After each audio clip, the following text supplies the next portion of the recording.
हमें बहुत से लोग आकर कहते हैं कि हमें फरवरी में बहुत छींकें आती हैं, या हमें होली के आसपास बहुत छींकें आती हैं, या नवंबर में छींकें आती हैं। तो आप क्या समझते हैं कि छींकें फरवरी या नवंबर या होली में हैं? जी नहीं। अगर ऐसा होता तो ये छींकें सबको आती।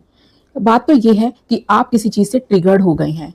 जब आपका ये ट्रिगर पॉजिटिव हो जाएगा, यानी कि आप ये अपने ट्रिगर को जब आप कोलैप्स कर लेते हैं, तो आपकी वो छींकें एकदम बंद हो जाती हैं। तो क्यों ना आप इस ट्रिगर को खत्म करें, और जिससे कि आपकी छींकें अपने आप शांत हो जाएंगी। कहने का ये मतलब है कि हमें आदमी को ठीक करना है, बीमारी को नहीं। Thank you so much.